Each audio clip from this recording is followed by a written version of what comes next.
자들이 있어요.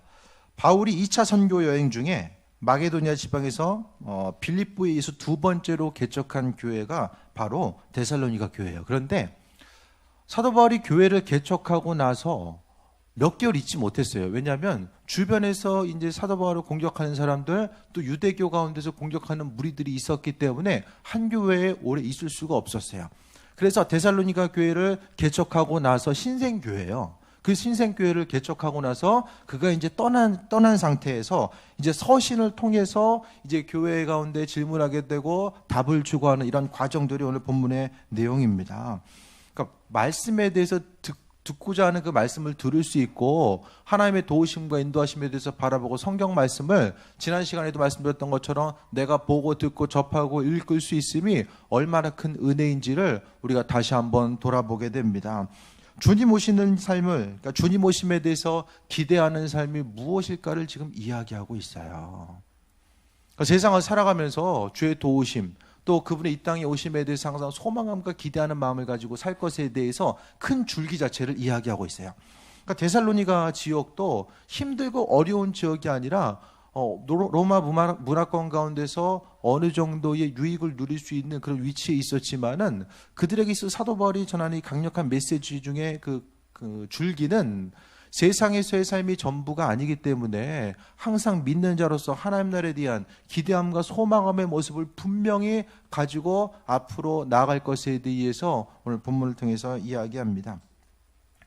말씀을 통해서 오늘 데살로니가 교인들에게 핵심적인 메시지 가운데 하나가 항상 기뻐할 것에 대해서 말씀하고 있습니다. 자주 제가 물어보죠. 기쁘십니까?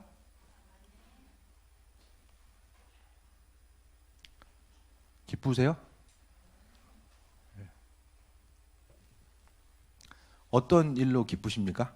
기쁘시면은 여러분의 삶을 기쁘게 하는 그 원동력 자체가 무엇인가 다시 한번 생각해 볼 수 있게 되길 바랍니다. 마음속의 기쁨은 행복한 삶의 척도예요. 저 사람 행복하다.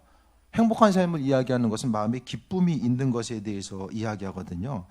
근데 행복의 척도에 대해서 생각했을 때에 행복함은 바로 건강한 신앙생활의 척도가 바로 인생에 있어서의 기쁨의 요소로 자리 잡게 됩니다.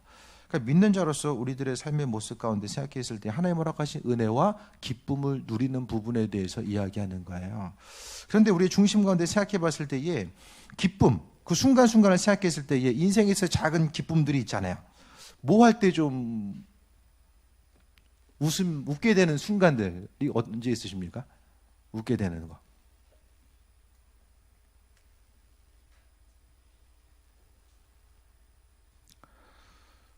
전 전에는 개그 콘서트 볼 때 좀 가끔 웃었던 것 같아요. 진짜 웃기는 장면들이 있어요. 그럼 순간적으로 웃게 되는데 언제 웃을까요?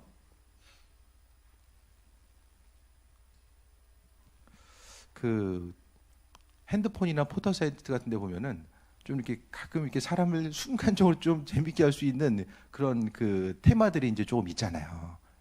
어떤 그 지나간 동영상 같은 거를 좀 올리기도 하고 순간순간 그런 모습들이 보이게 되는데 뭐 기쁨에 대해서 웃음에 대해 생각해 보면은 뭐 아이들의 표정을 통해서도 또 웃음을 발견할 수도 있고 또 순간순간 살아가면서 만나게 되는 여러 가지 환경 가운데서 다양한 웃음의 요소를 또 우리가 발견하게 됩니다. 그럼 여기서 조금 더 발전해서 기쁨이라는 것은 목표를 이루었을 때의 어떤 기쁨과 그 성취감에 의해서 기쁨, 그 웃음을 갖기도 하는데 뭐 취업이나 입학하고 결혼이나 승진 뭐 그런 것을 통해서 삶에 있어서의 순간적인 기쁨을 경험하게 됩니다.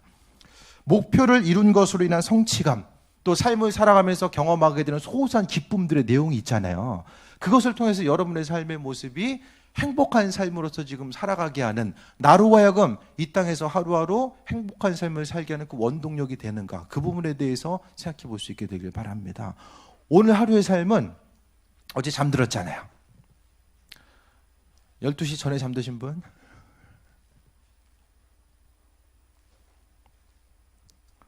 다들 늦게 주무시죠?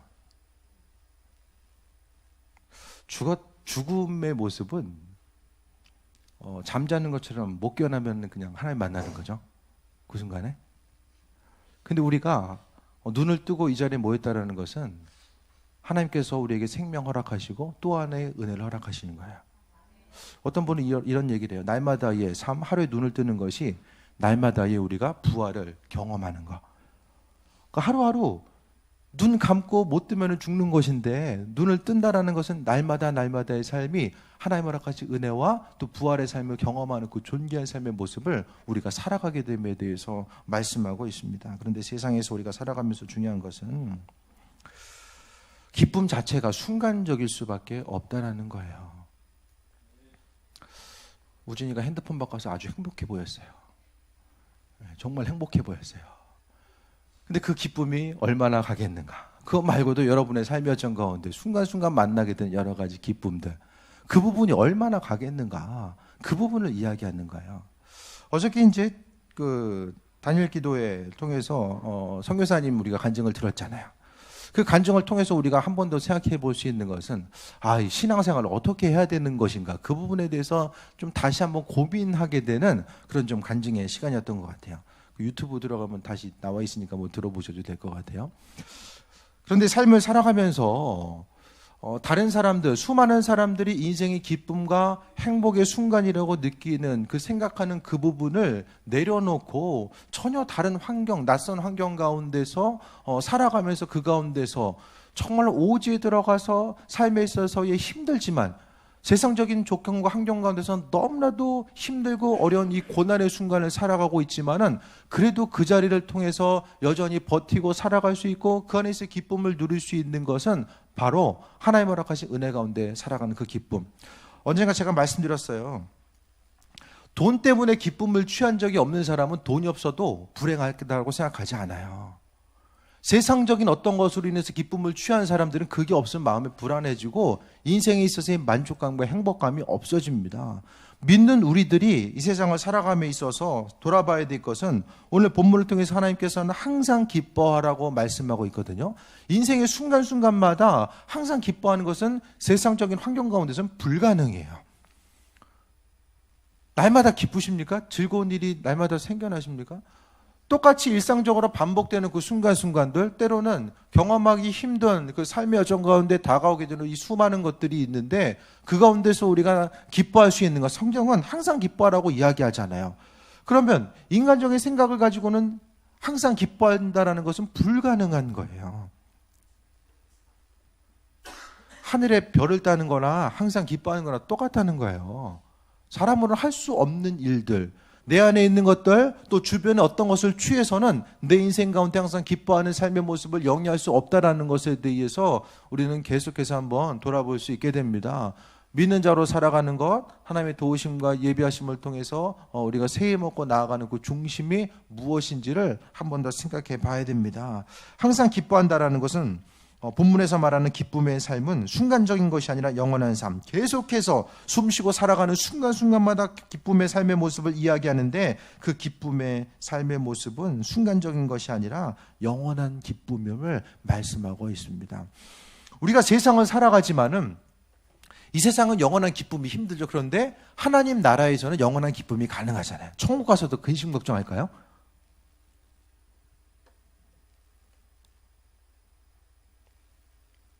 그러면 가고 싶지 않겠죠. 뭐 여기서도 걱정하고 거기서도 걱정하고 굳이 뭐 천국 갈 필요 뭐가 있습니까? 하나님 나라는 눈물이 없는 것, 주님과의 온전한 교제함을 통해서 새해 먹고 기쁨을 누리는 곳이 바로 하나님 나라입니다. 그런데 성경은 예수님께서 이 땅에 오셔서 하나님 나라를 선포하심에 있어서 죽어서 가는 하나님 나라만 말씀하신 것이 아니라 이 땅에서 우리가 누릴 수 있는 그 천국의 모습, 하나님 나라에 대해서 말씀하고 있어요. 그것은 얼마든지 세상에서 영원한 기쁨, 그 소망함과 기대함을 누릴 수 있는 것이 이 땅에서의 모습이 될 수 있다는 것에 대해서 말씀하고 있습니다.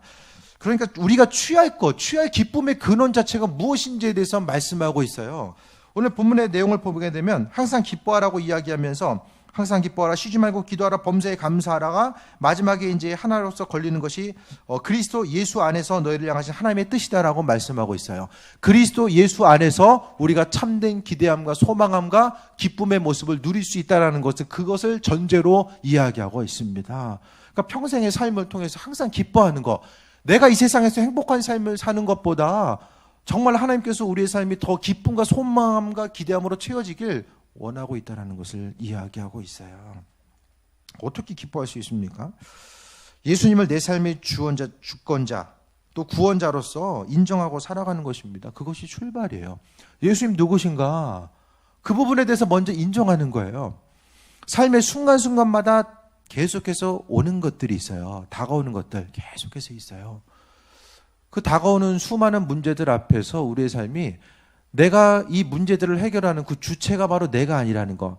내가 인생을 살고 있지만은 내 인생이지만은 내 인생 가운데 해결해야 될 것이 내 문제가 아니고 주님께서 해결하시고 함께 하실 그 일들이라는 것에 대해서 내가 믿음으로 먼저 고백하는 것이 바로 세상에서의 온전한 기쁨을 누리는 출발점이라는 것에 대해서 말씀드립니다. 우리가 주인됨에 대해서 인정하잖아요. 예수님 내 주인이십니다. 주인이면 뭘 해요? 어떤 일을 행하십니까? 영광만 받으십니까? 아니에요. 주인은 주인으로서의 역할, 그 삶의 중심 가운데 자녀된 우리의 삶을 돌보시고 인도하시고 함께 하시는 그 역할을 감당하십니다. 세상을 살아가면서 내일 어떻게 무슨 일이 있을지 모르잖아요. 조금 전에 일이 없었는데 또 하루의 삶을 통해서 시간이 좀 지나면 그 안에서 또 여러 가지 다양한 일들이 반복해서 생겨날 수밖에 없는 것이 삶의 모습입니다. 그러니까 결국 숨 쉬는 거 빼면 다 부담으로 다가올 수 있다는 거예요. 일하는 것도, 사람 만나는 것도, 움직이는 것도 다 때로는 몸이 아프고 힘들면 다 부담스럽잖아요. 내가 기쁘고 즐겁고 힘과 능력이 있으면 다 감당할 수 있는데 내 상태, 내 조건에 따라서 여러 가지 일들이 힘들고 어려운 상황들로 다가올 수 있음에 대해서 이야기합니다. 첫 번째 말씀드렸던 것처럼 예수님이 내 삶의 주인이시다. 그 부분에 대해서 우리가 먼저 믿음으로 고백하는 그 귀한 삶을 살아야 됨에 대해서 말씀드립니다. 그 주인이 따로 있다는 것은 내 삶의 목적 자체, 그 중심이 그분께 있고 그분께서 이루시고 인도하심에 대한 소망함과 기대감을 가지고 살아가는 그 부분에 대해서 말씀드립니다. 그 다음에 주님께서 나를 사랑하고 있음을 날마다 입술로서 고백하는 거예요. 누가 여러분 제일 사랑하십니까? 내가 사랑받고 있는 삶을 살고 있음에 대해서 그것을 인식하며 살아가십니까? 참된 기쁨과 소망함과 기대함, 세상으로 하여금 나로 하여금 살만한 세상, 또 기쁨과 기대함을 가지고 살아갈 수 있게 하는 것은 어떤 눈에 보이는 것을 인식하고 그 가운데서 취하는 것, 그것을 넘어서서 나 자신이 사랑받고 있다는 존재, 그 사랑의 중심 자체가, 그러니까 주변 사람들은 내 마음을 잘 몰라주잖아요. 사람이 그 마음을 알아줄 수 있는 것은 한계가 있습니다. 내 마음을 알아줄 수 있는 그 사람, 그리스도 예수께서 나를 누구보다도 더 잘 알고 계시고, 왜? 내 안에 계시기 때문에 그분께서 나를 사랑하고 계시고 인도하시고 함께 하신다는 그 소망함, 그 기대함이 우리로 하여금 참된 기대함과 기쁨 가지고 살아갈 수 있게 하는 그 원동력이 됩니다. 기도할 때에 딴 생각 들 때가 많이 있죠. 대답 좀 해보세요. 고개 좀 드세요. 이렇게 단답으로 물어보는 건 대답을 해도 되는 거예요. 뭐 길게 대답해야 되는 것들은 좀 어렵잖아요. 단답으로, 그거는 좀 이거 대답하려는 거구나. 그거 좀 미리 얘기했어야 되는데 죄송해요. 네. 기도할 때 보면은 딴 생각 들 때가 많이 있거든요. 그렇기 때문에 한번 그 기도했을 때에 그런 좀 훈련을 해보셨으면 좋겠어요. 기도의 자리로 나와서 이것저것 다 간구하기보다는 다른 생각 안 하고 오직 예수님께 집중할 수 있는 거, 그분만 생각하는 그 순간, 그 순간이 몇 분이든 몇십 분이 됐든지 간에 그것에 대해서 한 번 더 돌아보는 거예요. 예수님에 대해서 한번 생각해 보는 거예요. 내 삶의 주인 되시는 분, 인도자 되시는 분이 누구인지에 대해서 다시 한번 돌아보고 생각하며 내 안에 계신 그분, 예수님께서 내 안에 계시다는 것에 대해서 깊이 생각하고 묵상하고 돌아보면서 살아가는 것입니다. 그러니까 성경에 보면은 예수님 우리 안에 계시다는 말씀하셨잖아요. 예수님께서 내 삶의 주인 되시고 인도자 되심에 대해서 기억하고 살아가는 그 순간 예수님께서는 내 삶의 여정 가운데 함께 하심에 대해서 말씀하고 있습니다. 그러니까 예수님은 내 안에 계셔, 내 안에. 그러니까 내 안에 계신 그분을 향해서 물어보고 그분께 마음을 집중하는 그 부분을 말씀드립니다. 그것이 예수님 눈앞에 보이는 그분, 내 안에 계신 그분에 대해서 인식하고 인정하는 그 순간순간, 그러니까 간증의 순간순간마다 우리가 듣게 되면은 예수님 하나님 말씀하신다라고 이야기하잖아요. 그분들은 음성을 어떻게 들어요? 하나님의 음성, 말씀하신 음성 어떻게 듣습니까?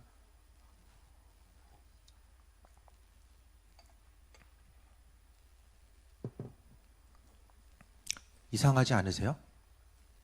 간증 들을 때에 하나님 내게 이렇게 말씀하셨습니다. 나는 한 번도 못 들었는데 저분은 왜 이렇게 계속 듣지? 나도 저렇게 들으면 나도 저렇게 살 수 있을 텐데.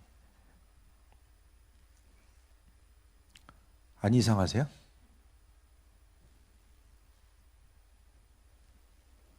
그럼 세상에는 하나님의 음성 듣는 사람이 있고 못 듣는 사람이 있습니까?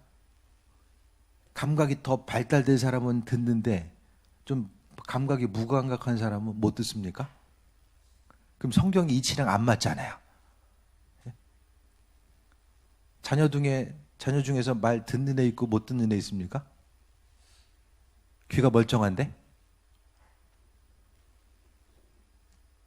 그러니까 성경 읽을 때도 우리가 질문을 갖는 게 중요해요.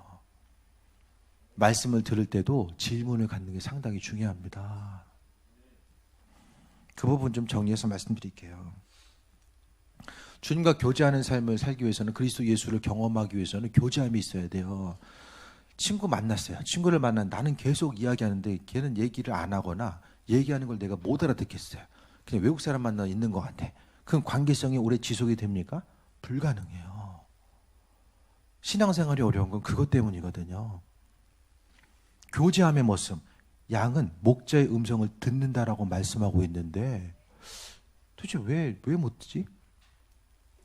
말씀드립니다. 하나님의 음성을 듣는 것 중에서 여러 가지 것들이 있어요. 성경 말씀을 듣다가 하나님 기억나게도 하시고, 또 설교 말씀을 듣다가 기억나게 하신 거예요. 또 사무엘과 같이, 사무엘은 귓가에 들었잖아요. 꿈과 환상 중에서 정확하게 하나님께서 말씀하시는 것들을 들었어요. 그런데 대부분의 경우, 하나님의 음성에 대해서 듣고 고백하는 대부분의 경우, 제가 생각하기에는 90% 이상은 뭐냐면 하나님께서 내 내면의 음성으로서 말씀하시는 거예요. 주님 어디 계세요? 내 안에 계시잖아요. 내 안에 계신 주님께서 내 내면의 음성으로 말씀하시는 것이 이상합니까? 대답하셔야 돼요. 안 이상하잖아요. 저 밖에 계시는데 내 안에 계신 그분을 찾고자 하면은 이거 내 생각 아니야? 그렇게 생각하면서 의심할 수 있지만 그분 내 안에 계시고 그 부분에 대해서 인정하는 거예요. 마음문을 열었을 때 그분 내 안에 들어오신다라고 말씀하셨거든요. 그러니까 우리가 첫 번째는 알고자 하는 거, 내 안에 그분께서 계신다라는 사실에 대해서 기억하고 그분을 주인으로서 인식하는 것이 먼저 정립이 된다면 그 다음엔 뭐 해야 돼요? 물어봐야 돼요. 내가 내 맘대로 살고자 하고 내가 인생을 내 맘대로 계획하고 내가 내 인생의 주인인 것처럼 살다 보면은 주님께서 내 삶에 개입할 여지 자체가 없어요. 정말 힘들고 어려울 땐 주님 찾을지 모르겠지만은 순간순간 주님과 교제하고 동행함의 모습은 우리의 인생 가운데 이게 성립이 될 수가 없어요. 계속해서 물어보는 거예요, 주님께. 왜 안 물어봐요? 첫 번째는 내가 확신하지 못하기 때문에, 내 안에 주님 계신 것을 확신하지 못하기 때문에, 그리고 내 삶에 있어서 말씀하신다는 것을 확신하지 못하고 믿지 못하기 때문에 안 물어봐요. 그 다음에는 물어봤는데 이것도 힘든 거, 40일 철학기도 하라는 거 아니야? 나는 정해놨어요. 근데 묻는 것 자체가 이렇게 음성 주실까봐 부담스러운 거예요. 그러니까 안 물어봐요. 좀 이해가 되십니까? 내가 어찌할 바를 모르는 상태에 있어서 사람들이 기도하고 물어봐요. 주님 이거 뭐죠? 어떻게 해야 되죠? 내 선택의 요소로 주어진 것들을 안 물어봐요. 필요할 때만 찾으면, 여러분 친구 관계 어떠십니까? 필요할 때만 연락해. 관계 깨지잖아요. 평상시에 계속 주님, 내 안에 계신 게 주님께 물어보는 거예요. 주님, 이 문제가 있습니다. 내가 이렇게 수고하고 헌신하는 부분, 내가 이렇게 시간을 사용해야 되는 부분 물어보는 거죠. 안 물어보잖아요. 기도하는 게 무엇입니까? 간절히 바라고 기대하는 그것만 물어봐요. 기도할 때. 조금 더 마음을 사용하면은 옆 사람 힘드니까 그 사람 잘 되게 해주세요. 그거 기도해요. 근데 여러분의 인생 가운데 소소한 삶의 여정 가운데 하나님께 물어보십니까? 물어봐야 들리죠. 그게 교제예요. 그게 동행이고요. 확증하시기 바랍니다. 믿고 주님 내 안에 말씀하신다. 그것에 대해서 확증하고 묻다 보면 너무나도 잘 들려요. 주님의 뜻과 인도하심이 무엇인지를 알게 돼요. 이거 내 생각 아니야? 그런데 하나님 우리에게 자녀로 삼아주시고 믿음의 선한 양심을 주셨어요. 이게 하나님의 뜻인지 아닌지 분별할 수 있는 은혜와 지혜와 능력을 주셨어요. 알고자 하는 이들에게 하나님께서 깨닫게 하신다는 거예요. 안 물어보면은 내가 내 주인으로서의 삶을 살아가는 것과 마찬가지입니다. 그러니까 간증의 주인공 내용 이야기하는 사람들이 순간순간 힘든 과정을 많이 경험하잖아요. 음성 듣고 사는 게 때로는 힘들어요. 감당해야 될 것들도 있어요. 근데 그 안에서 허락하신 하나님의 풍성한 기쁨과 은혜, 그 존귀함이 그 안에 담겨져 있다는 것에 대해서 이야기합니다. 내가 내 주인이 돼가지고 살아가는 거예요. 영원한 기쁨도 없어요. 결국 남길 수 있는 것도 없어요. 한 달란트 받은 자와 똑같으십니다. 순간순간 우리가 경험할 수 있는 기쁨의 순간은 다 지나가죠. 영원한 삶의 기쁨, 항상 기뻐하라는 것은 그분과의 교제함과 동행함의 모습. 때로는 주님께서 하기 힘든 것을 하라고 말씀하실 때도 있고 부담스러운 것을 하라고 말씀하실 때도 있어요. 하고 싶은 것만 하면 예수님께서 내 삶의 주인 되십니까? 순종할 만한 것만 하면 예수님 주인이십니까? 아니죠. 음성 듣는 것에 대해서 다시 한번 좀 말씀 정리해서 드리겠습니다. 두 번째가 쉬지 말고 기도하라고 말씀합니다. 앞서 말씀드린 내용이 쉬지 말고 기도하는 내용이에요. 주님과 교제함의 모습, 동행함의 모습, 그분을 향해서 묻고 답을 얻는 것이 바로 쉬지 않고 기도하는 삶의 모습입니다. 그러니까 세상 모든 만물을 향해서 몰입하는 거죠. 그러니까 쉬지 말고 기도하라는 것을 설교 말씀을 준비하다가 주님께 몰입하는 게 아닌가. 그 부분에 대해서 좀 생각해 봤어요. 차 살려고 하면 뭐만 보인다고 했어요? 차만 보여요. 열심히 당구장 가가지고 점수 올릴 때는 앞사람 뒤통수가 다 당구공으로 보여요. 열심히 고스톱 치면은 다. 지난번에도 간증 한번 드렸잖아요. 동생이 군대 갔다 가지고 인터넷으로 고스톱 치는데 옆에서 보다 보니까 재밌는 거예요. 꽤 오래됐죠. 하다 보니까 어느 날 그 생수교 있을 텐데 철야기도 하는데 막 화투장이 날아가는 거예요. 그다음부터 안 했어요. 회개하고 안 했어요. 그게 몰입이에요. 어디에 몰입할 것인가? 그리스도 예수께 몰입하는 것이 항상 기도하는 모습이에요. 삶에 있어서 순간순간 자신을 돌이키고 인도하심 받아 살아가는 것이 바로 주의 뜻이고 인도하심입니다. 그러니까 여러분의 인생은 지금 어디에 몰입하고 계십니까? 그것만 생각나. 거기에 중심이 가 있어. 결혼하는 부부들은 뭐 거의 가 있어야 돼요. 그것까지 뭘 하면 안 되죠. 나머지 사람들 우리 어디가 있는가? 재현이 이번 주에 수능 보죠? 시험 때문에 얼굴이 긴장되어 있는 것 같아.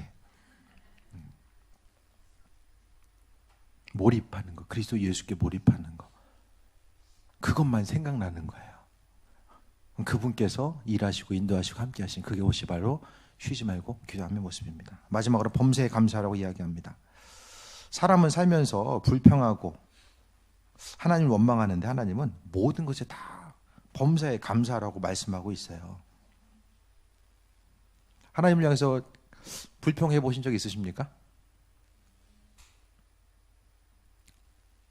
저는 머리에 좀 각인된 게 있어요.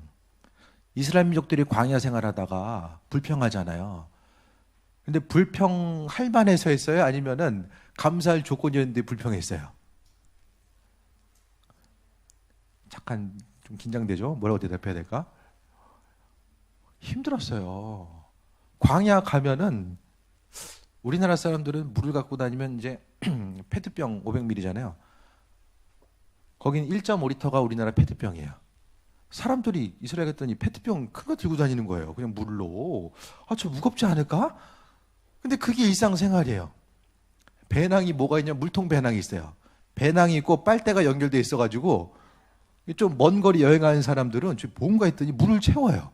그 다음에 빨대를 연결해가지고 이제 물을 먹으면서 이제 다니는 그런 상황들. 물이 얼마나 귀하길래 배낭에 지고 다니면서 먹겠어요. 더운데 짐까지 쥐고 그런 척박한 환경 가운데서 불평할 수밖에 없잖아요. 근데 하나님은 불평하는 걸 싫어하셨어요. 이스라엘의 광야 생활을 통해서 성경을 읽으면서 하나님 불평하는 거 싫어하는구나. 그게 언제부터 머리에 각인되는지 모르겠지만은 전 원망 불평한 적은 제 기억이 안 나요. 있을 수 있겠지만 제 기억은 안 나요. 하나님 불평하는 거 싫어하신다. 그리고 불평함을 통해서 바뀔 수 있는 것들은 아무것도 없거든요. 그래서 주신 것에 대해서 감사하는 거야. 힘들지만은 그러니까 감사할 만해서 감사하는 사람은 다 할 수 있어요. 그런데 환경이 어려움 가운데에서의 하나님께서 감사함의 모습, 하나님이 이스라엘 민족들 광야 생활한 가운데 고통스러운 거 몰라서 감사할 것에 대해서 요구하셨는가? 또 하나님은 오늘 성경 말씀을 통해서 범사라는 것이 모든 일이잖아요. 내가 죽을 것 같은 고생과 위기에 있든 또 쉽고 편안한 환경에 있든 모든 일들을 통해서 하나님 감사하라고 이야기하는 거거든요. 이것도 역시 하나님께서 주인 되시기 때문에 그러니까 내 어려움의 순간을 하나님께서 여전히 지켜봐 주고 계시고 인도하시고 함께 하시기 때문에 우리가 그와 같은 일들을 행하면서 살아갈 수 있다는 것에 대해서 이야기합니다. 범사에 감사하라는 명령은 범사가 하나님께서 우리에게 주신 조건이기 때문입니다. 다 하나님 주신 조건이에요. 마음에 드는 것도 있고 안 드는 것도 있을 거예요. 상대적으로 힘들고 어려운 상황들이 분명히 있을 거예요. 어저께 집에 가서 샤워하는데 갑자기 선교사님 생각이 나는 거예요. 어제 우리 집 뜨거운 물 나오네. 너무 감사한 거예요. 뜨거운 물 나오는 집에 사는 게. 집에 변기 있는 집이 세계적으로 보면은 아마 상위 10% 안에 드는 삶을 살아가는 사람들이 집에 변기 있는 집을 살아가는 거예요. 힘들고 어렵고 육신적인 아픔과 고난이 있을 때도 있잖아요. 하지만 그 모든 것들이 범사의 감사의 조건. 그러니까 범사의 감사라는 것은 하나님도 그 범사를 감사의 조건들로 여기고 있다는 것을 전제 조건으로 하거든요. 하나님이 그냥 이 순간은 고통의 순간이야. 근데 너희는 감사해. 하나님 그런 분 아니거든요. 이 순간 나는 힘든데 하나님 왜 범사에 감사하라고 하지? 왜냐하면은 그 모든 것들이 하나님의 장중 안에 다 우리는 소유된 백성이기 때문에 그분께서 일하신다라는 것. 항상 기뻐하고 쉬지 말고 기도하고 범사에 감사하라는 것은 우리의 의지와 노력 가지고는 단 1%도 할 수 없는 일입니다. 불가능해요. 할 수 없는 일이에요. 하지만 계속 말씀드리지만 그리스도 예수께서 내 삶을 통해서 그와 같은 일들을 이루어간다는 것. 이 모든 것들은 그분과의 교제함과 동행함, 그분과의 인도하심의 순간순간을 경험하면서 그 모든 일들이 가능하게 됨에 대해서 오늘 본 말씀을 통해서 우리가 보게 됩니다. 이번 한 주간 또 다른 어떤 것보다도 다음 주에 감사에 대해서 이야기하면 감사절 지나면 다 이제 포맷되잖아요. 없어지잖아요. 이번 한 주간 추수감사주일을 준비하면서 하나님의 은혜 가운데 하나님 말씀 전하는 시간, 그래도 주변에 그리스도 예수를 모르는 사람들, 그들에게 한 번 더 그리스도를 전하고 또 초청할 수 있는 순간으로 또 바라보고, 또 우리가 예물 드릴 때도 항상 말씀드리지만은 감사 예물 드릴 때 꼭 감사 제목 적으세요. 평상시에 드릴 때도 하나님 내 마음 아시겠지? 물론 아세요. 하지만 감사 제목을 통해서 이런 삶을 이렇게 누리고 있구나. 담임 목회자도 알고 또 한 번 더 그 제목을 바라보면서 기도할 수 있는 부분이 있습니다. 이번 한 주간을 통해서 여러분 감사했던 감사의 제목들 다시 한번 돌아보세요. 마땅하고 당연한 것으로 여겼던 거, 이런 것도 감사의 제목인가? 한번 바라보세요. 어떻게 발견하는가? 금광 캐는 것처럼 우리 집 뒷동산에 금광이 있다 생각하시고 그 금 있는 거 생각하면 얼마나 열심히 다해 파내겠어요? 파내세요. 조건들 저절로 튀어오르지 않아요. 우리의 연약한 죄성이 감사의 조건들을 발견할 수 없게 합니다. 파내세요. 발견하시고 그 부분 가지고 이번 한 주간은 다른 어떤 것보다 더 감사하기도 하세요. 더 감사하세요. 또 주변 산 사람 한 사람을 통해서 그 감사를 표출하시고 인도하심 받아 나아가고, 또 감사의 예물 드릴 때도 주신 것에 대해서 정말 감사하고 주신 은혜에 대해서 감사하고 최선을 다해 선신하고, 또 믿음으로써 고백할 수 있는 시간, 그 온전한 시간이 될 수 있게 되기 바랍니다.